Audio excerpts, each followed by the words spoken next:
Welcome to the Get Good at Presenting podcast with Lee Jackson. Welcome to Get Good at Presenting, the podcast with myself, Lee Jackson. This week, I've got a new friend of mine, Sam Knowles. I heard Sam speak a few weeks ago, and Sam did some brilliant stuff around storytelling and data.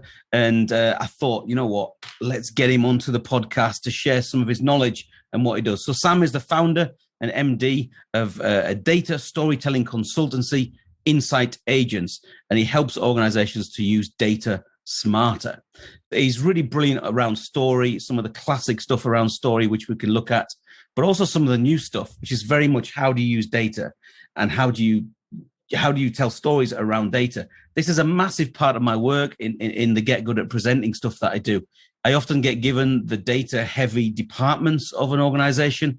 I often get, engineers, accountants, the people that are doing the figures in the background, and they always want to know, how can we make this stuff more interesting? How can we not share a graph with 74 bars on it? How can we actually make it interesting? And I thought, you know what? Sam will give us some insights, literally. So Sam, was that a good introduction, or did I miss something out? No, I liked it very much. Thank you very much. It's always interesting, isn't it, when you hear other people talking about you? No, I'm very happy with that. I'm definitely a data storyteller. I've got backgrounds and roots in both education and practice in both starting with story and then in the analytics side. It's like that old joke, the Irish American is looking for his heritage in the depths of rural Ireland, and he stops a farmer and says, "How do you get to Dublin?" And the farmer said, "Well, I wouldn't start from here." And I mean, I can't recommend that people spend, many, many years doing degrees in classics and psychology to get to where they are.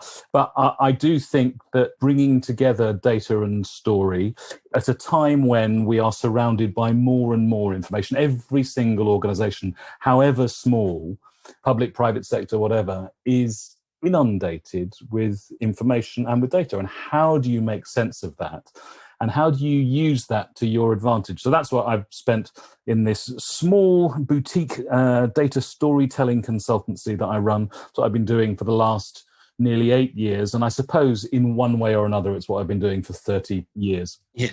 Because your background was kind of in PR and stuff, is that right? Well, I am a reformed PR man. That's right. Yes, I mean, I worked in PR agencies. I kind of fell into PR agencies, and that's not to be particularly rude about the discipline, but I fell into it after university. So, I studied at school and at university first time round. I studied classics, Latin and Greek, and that's where I fell in love with, and Sanskrit, with story and storytelling and story structure.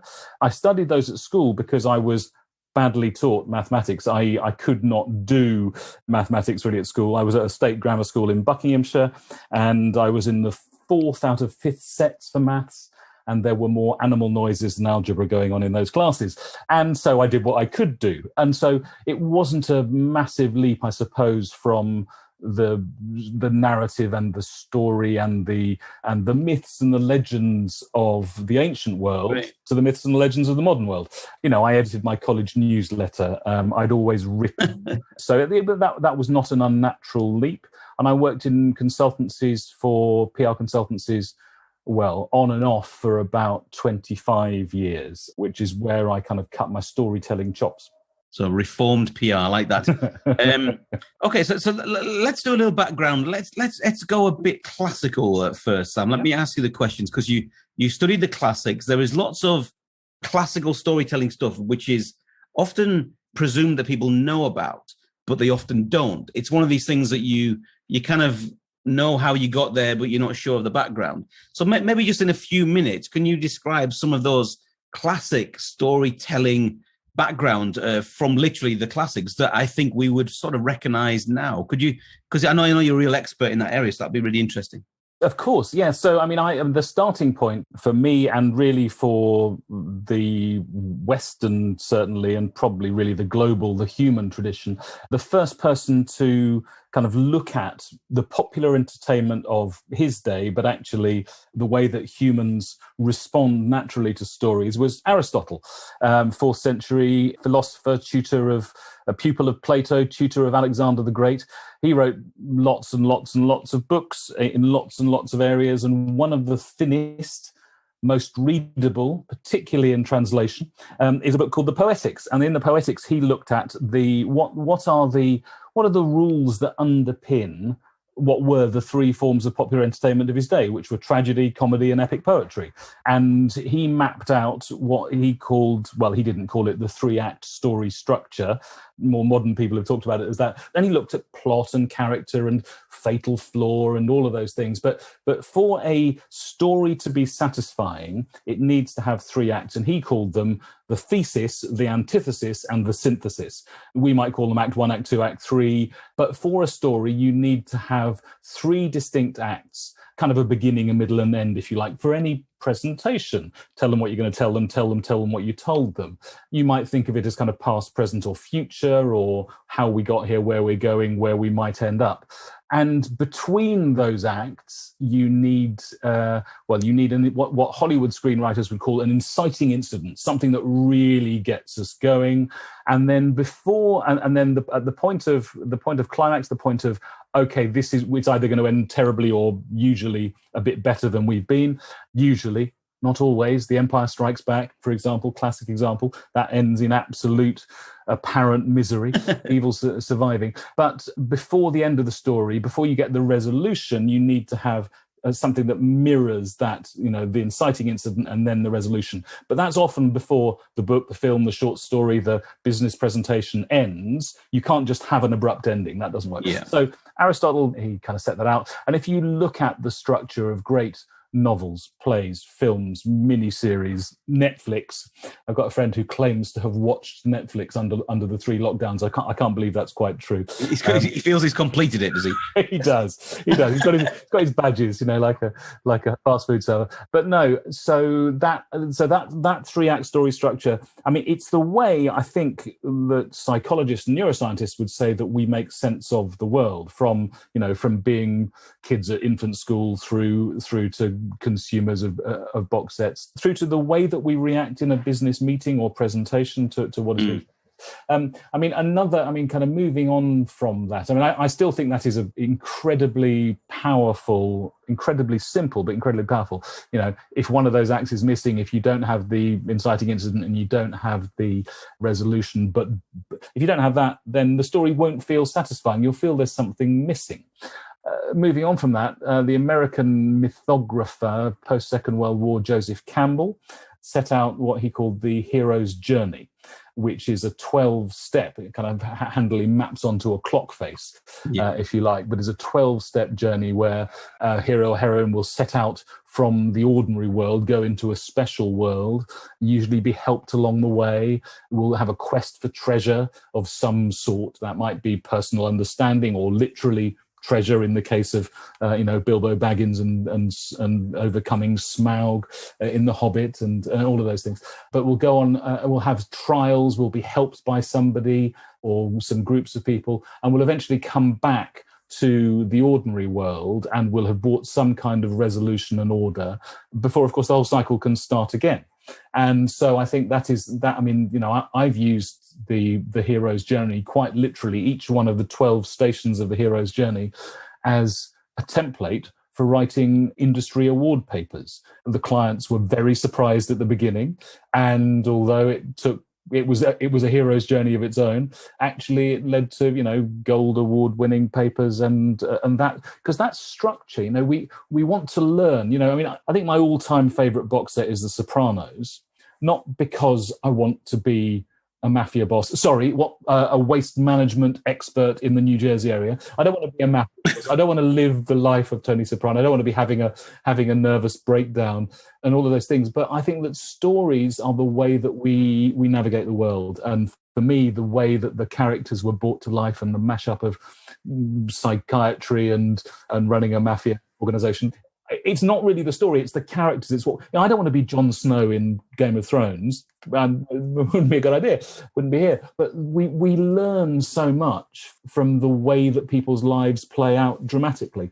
And being humans in the course of our evolution, I was talking about this to somebody yesterday, in the course of our evolution, we got bigger whites of the eyes, we got more facial muscles to express emotion, we got bigger whites of the eyes so that we can track where people's gaze is going. We're really brilliant, empathic creatures. We're able to, we and only a few other species have what are known as mirror neurons in our brain, so that we can experience what's going on in somebody else's life, whether it's a friend or family or enemy or opposing football fan or patient if we're a doctor. We're able to empathize. And I think that the way that story structure and stories well told resonate maps onto the fact that we are these brilliant empathic creatures. Okay, so let's just bring it down to earth a little bit then. So you mentioned The Sopranos. I know of it. It's not one that I've personally watched myself. As you were saying that, what I was quite interested was there's been in the last sort of 3 or 4 years, a massive increase in true crime. So Netflix is now full of, in the top 10, I think there's 2 at the moment, of true crime documentaries. And I was thinking that 3-act thing even fits into that, doesn't it? Something happens, there's a search, there's a thing, and then there's some kind of conclusion, or you hope. There's nothing worse than these documentaries where at the end they go, I don't know what happened. You know what I mean? In a way, maybe there's a little 3-act thing, even within a true crime podcast, a true crime Netflix drama. It's interesting, isn't it? It seems to be everywhere, right? Without doubt. I mean, 2 things to pick up on there. I mean, one of the, I think it was fair to call it pioneering. I don't know if you ever came across Serial, the 8-part podcast about somebody who inadvertently got mixed up in a murder. But I mean, I think it's very, very interesting. You can absolutely apply this 3-act structure. I have a sister who is probably let's be, she's definitely the best forensic scientist we've had in the last 40 years. She's called Angela Gallop, and she her very first case up in West Yorkshire was one of the Sutcliffe Ripper cases. But she's got a reputation. I mean, she's in her early 70s now, but she's been responsible, and the companies that she's run been responsible for sorting out cold cases in particular. So Damilola Taylor, Rachel Laquelle, Stephen Lawrence, Roberto Calvi, Vatican banker under Blackfriars Bridge, all cases that forces just didn't have apparently the data. And she wrote a book 2 or 3 years ago called When the Dogs Don't Bark. And I love that metaphor. She said it's important to listen when the dogs do bark, because they may be pointing you towards something that's going on. Yeah. But it's when the dogs don't bark that you really need to start paying attention to footprints or blood splashes or fabrics that have been examined again and again, but not using quite the right way. And I was talking to her over the weekend not about the satisfaction of, I mean, a lot of the violent crimes that she's been involved in helping to solve are terribly sad. But if you're able, in her specific case, and I'm being a little bit technical, if you're able to map out that narrative, then there's an ability for there to be some closure for the victims' families, or indeed for the victims if they're still alive. So I think it's powerful stuff, Story. I think it's really powerful stuff. It makes the world go around. Yeah, I mean, when I do a day, so tomorrow I'm delivering a Get Good at Presenting, which is my full day thing. I do it quite often with leaders and executives and stuff like that. And I always encourage them to find what's the one thing that you want someone to walk away with in a presentation. Let's not beat around the bush here. People will not take 127 things away from a presentation. They will probably take away 1 thing. 3, if you're really good, 1 in reality. It might even be a feeling, how they felt while they were there, how they connected with you. It might be a fact, whatever. So even when I do them a whole day of training and exercise, I'll say to them, listen, the one thing I want you to take away from today, if you forget everything else, just tell more stories. Now that needs qualifying a lot, because it's, just tell random stories. That's not what I mean. Tell long, laborious, do the Ronnie Corbett type stories, which are quite often, you will remember Ronnie Corbett, I'm sure. I certainly do. Sitting in a large chair talking about his golf club for 23 minutes. That's not what I'm talking about. But people often don't. They just ditch story. And I've talked about this probably a fair bit on the podcast. They just ditch it. They just think it's not relevant, or they're just not used to it. It's almost like they go into a business or an organization, and as they walk through the door, there's a filter on the door which removes all stories and personality. And as they walk in, they think they have to become a certain person that speaks in a certain way. And there's always a little bit of that. But actually, your own personal experience, your own stories, your corporate stories, as well as your personal stories, can make your presentations absolutely stand out from the crowd. Particularly, as you, I'm sure, have been to many of these things, Sam, like I have, when you're on a day of presentations. So maybe you're at an expo, maybe you're at a staff conference, where sometimes I've sat and there's been 12 presentations in a day. And how do you stand out from the 12 when 11 of the 12 are using the same PowerPoint template, the same font? How do you do that? And of course, one of the ways of doing that is literally to tell story. So let's go a little bit deeper, Sam, if it's okay, to pick your brains while you're here, on data and storytelling. Say I've got a client who comes to me, they love facts and figures. I don't know, they're an auditor, they're an accountant, they're an actuary, they're an engineer, they're a scientist. They love the spreadsheets, they love the figures, but yet their presentations are, for want of a better word, they're lacking a bit of interest, should we say, right? So how do you deal with that? And how do you persuade them to use story? And how do you actually do that? Because I think our listeners would love to know a bit more about that, Sam. You're a very kind man to say that they maybe lack a bit of interest. It's also interesting, that you talk about when they walk in the room, suddenly what they stop being, I think, is human. They stop talking human, and they lose humanity and empathy because they believe, they've been trained or brought up to believe that actually this is the way to do it. There's corporate speak, and there's the way that I speak to my kids and my wife and my friends and my family or my husband or whoever it may be. And then there's sort of, I don't know, homo corporatensis or whatever the word might be.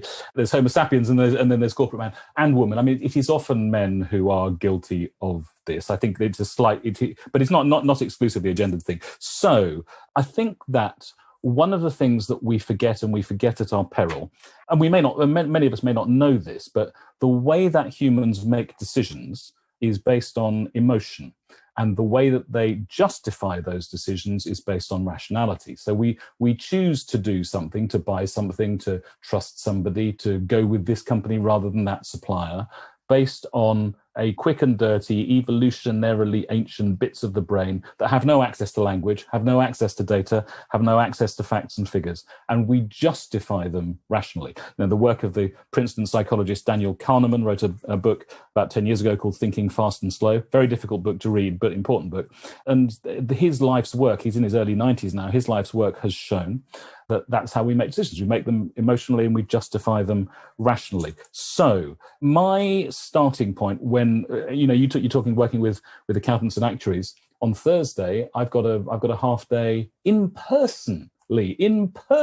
Wow. With 17 actuaries. Actually, no, I think one of them's been pinged. We may be down to 16 now, but in person. And they are financial contract compliance auditors who are very much as you describe, and they write, good, important reports that show their clients how they can save money and improve things and the rest of it. And like many in that field, in the analytics field, in the market research field, in the data field, they want to show their workings out. They want to show what they've done. They feel, they are validated by the technical aspects of their craft.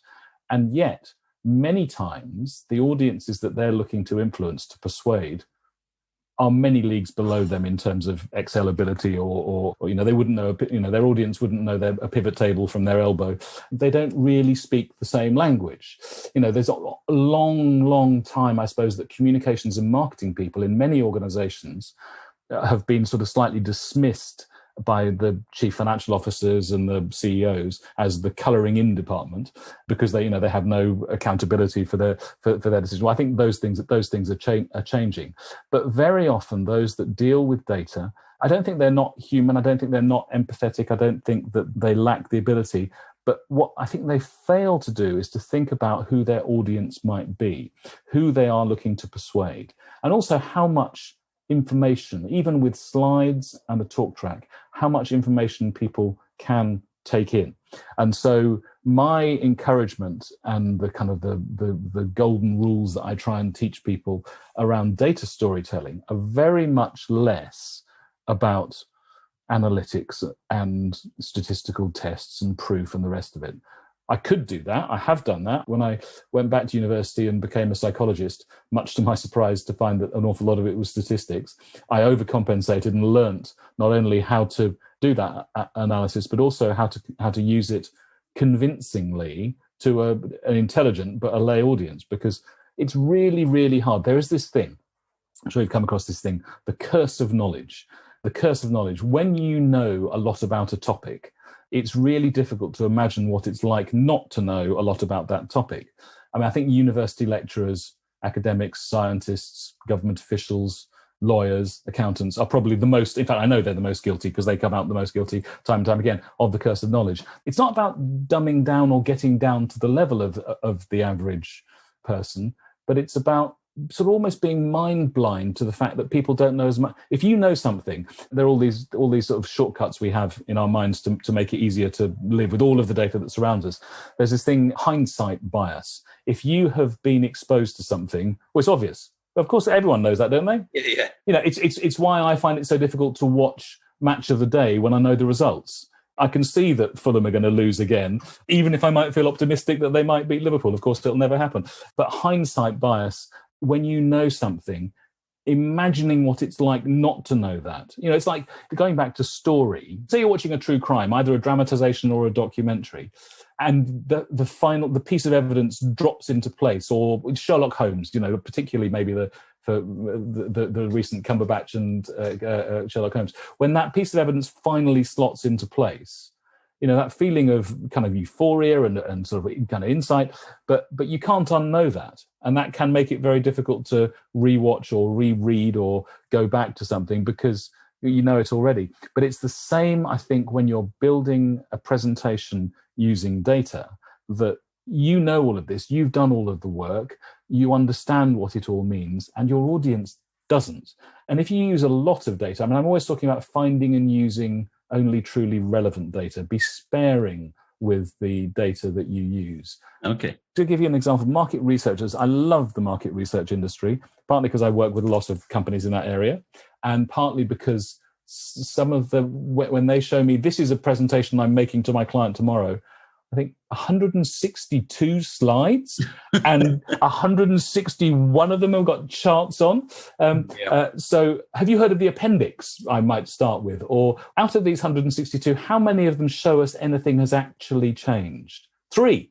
Brilliant. Let's have those 3 and work on those and put the rest in an appendix. Because think what it's going to feel like. You know, people talk about death by PowerPoint, 162 slides, which is a real number of slides I've seen. That's more like genocide by PowerPoint. I mean, it's totally unfair. 167 is the record I've seen so far. Oh, you've trumped me. Just a slight bit, yeah. So they come with 162 slides. They're data heavy. They love all that stuff. They live and breathe in that world. And what you are saying to them is, what's the key 3 slides out of that? What's the key 3 bits of data, for example? And how do they respond when you say that to them? Because I guess that they won't like that, Sam, right? With extreme panic to begin with, and this is a palace revolution, and we can't do that, and all of this matters. And my advice to them is to breathe and just to reflect on, imagine what it's like to be in the audience.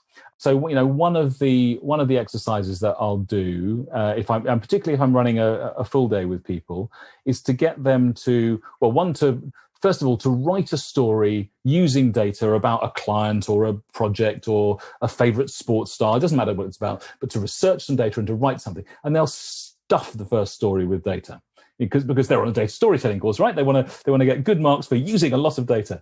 That's what will happen most often. And then we'll sort of say, well, you've used 4 percentages in the first sentence.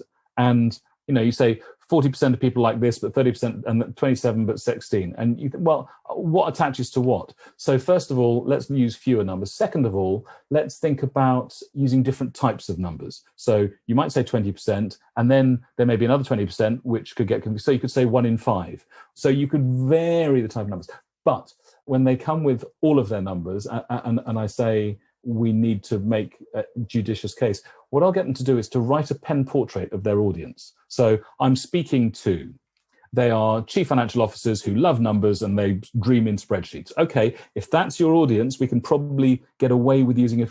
Or I've been invited by my son's secondary school to come and talk about what it's like to work at okay, they're bright and smart and data savvy, but they don't want to hear as much maybe, or I'm talking at the Professional Speaking Association's annual conference. Okay, they're going to be bright and savvy, but they, you know, tone down, think about what it's going to be like to be in that audience. And the simple act of writing an audience profile, and it doesn't need to be brilliant prose, it can be bullet points, but just to really to know and understand the audience that you're looking to influence. That pen portrait exercise can have a really galvanic effect on them stripping out the data and looking for, I don't know, statisticians call them the killer statistics. What really matters? What really matters about corporate performance in the last quarter? Is the fact that you've done this, or what really matters? Yeah, so those things have changed. That's what I tend to do. So I show them, and I've talked about this before a little bit, where you show them the big graph, give them the big picture, but then immediately zoom in and show them the bit that matters, in effect. So it's that zooming in that often we don't do. And death by PowerPoint, of course, is when you don't zoom in and when you don't know the purpose of your talk. So you just talk about everything. And that's what academics suffer from that a lot. Lots of other people suffer from that. They just talk about the whole thing, and that's why it meanders. That's why it goes nowhere. And sometimes, like me and you, there might be 8 of those presentations in a row, and that just becomes like a bath of data and a bath of at that point, people are not only checking their phones, they're seriously going through their inbox and just doing their inbox, aren't they?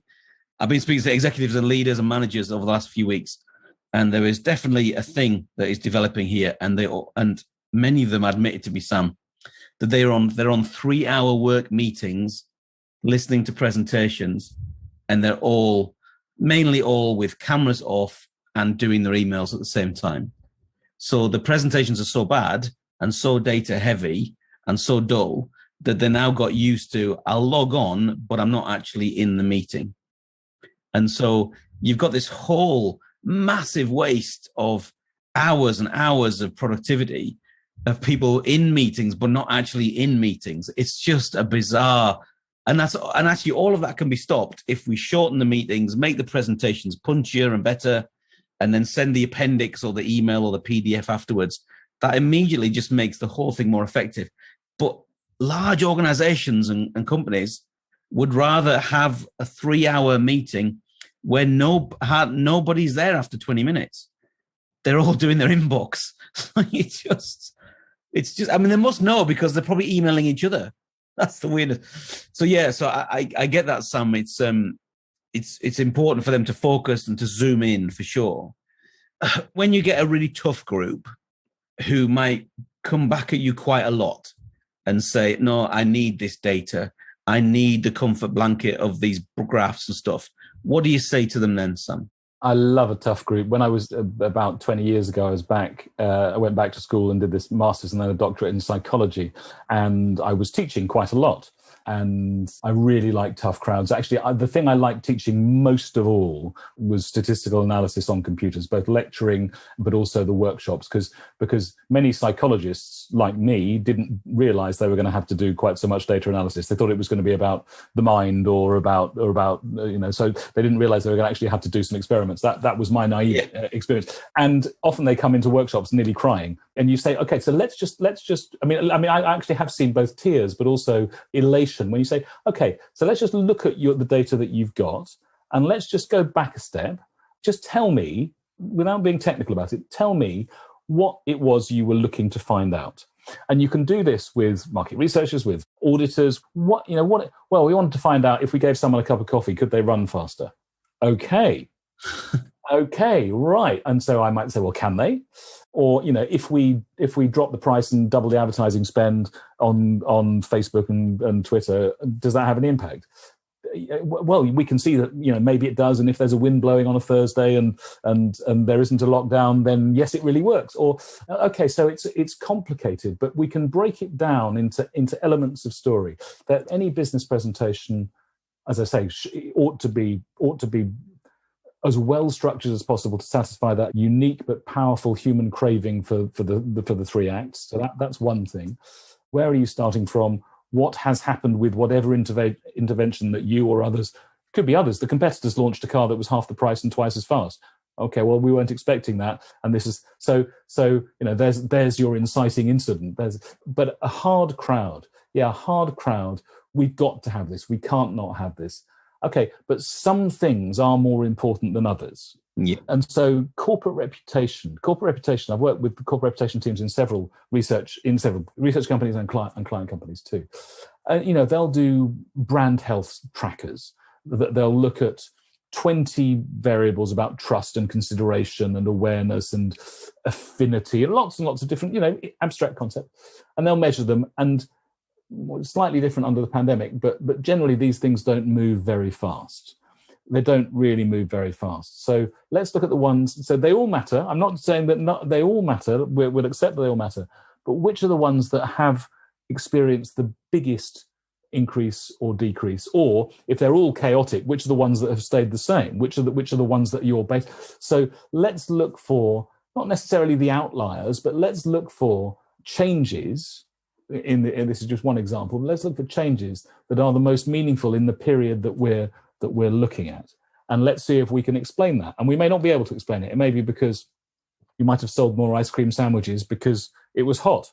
It may have had nothing to do with your distribution deal with Tesco or whatever. There may be some kind of hidden third cause you haven't thought about. But let's look at what's changed, and let's throw nothing away. So I think people feel, I've done all this work, I've done all this analysis, and not I'm going to inflict it on my audience, but I'm going to show them how hard I've been working. Let me give you an example, and it comes kind of from client side. Google say to their research partners, when you come back to us with however big your piece of work was, we want 3 slides. And on those 3 slides, they're allowed to be no more than 3 bullet points. And in those 3 bullet points, you're allowed to have no more than 1 piece of data. So that's 3 slides, 3 bullet points, 3 bits of data. You can create the biggest, fattest, appendix-rich set of slides or report or tables for us that you want.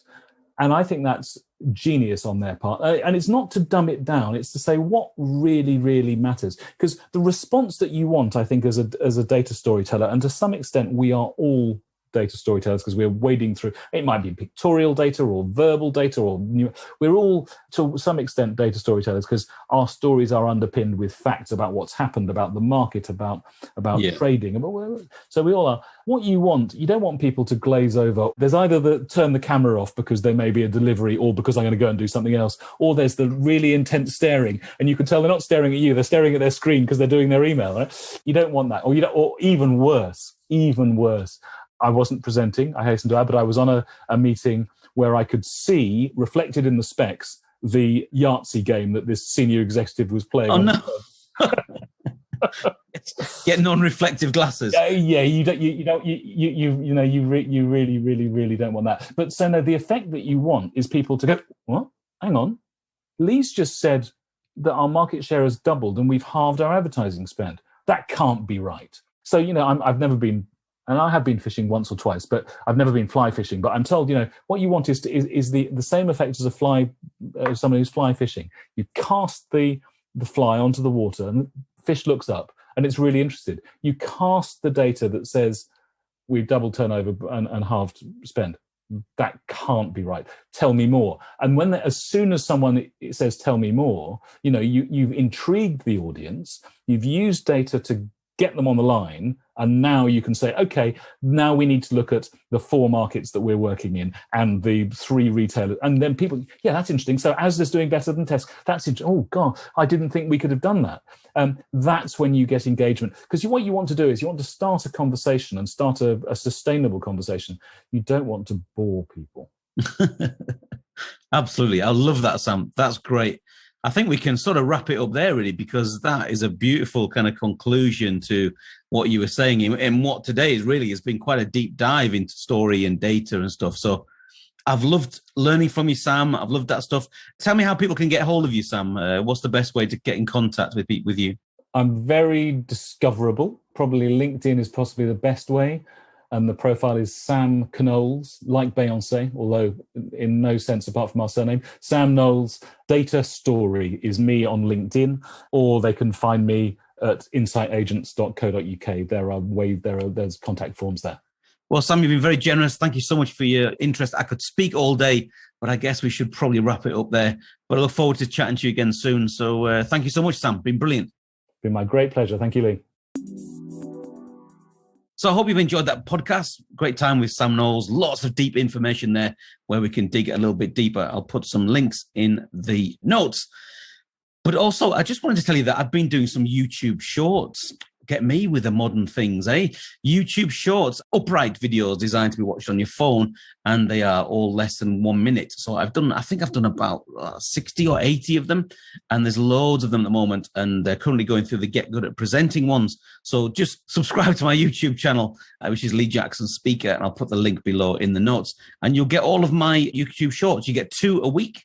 And then in August and September, they'll move over to Get Good at Work. So I've got loads of top tips. I'm just giving away loads of stuff in very short, digestible, easy to watch videos. Share them, enjoy them. And thank you for listening. So see you again soon. Cheers. Thanks for listening to the Get Good at Presenting podcast with your host, Lee Jackson. If you'd like to know more about Lee's work as a motivational keynote speaker and presentation coach, visit his website at leejackson.biz. That's leejackson.biz.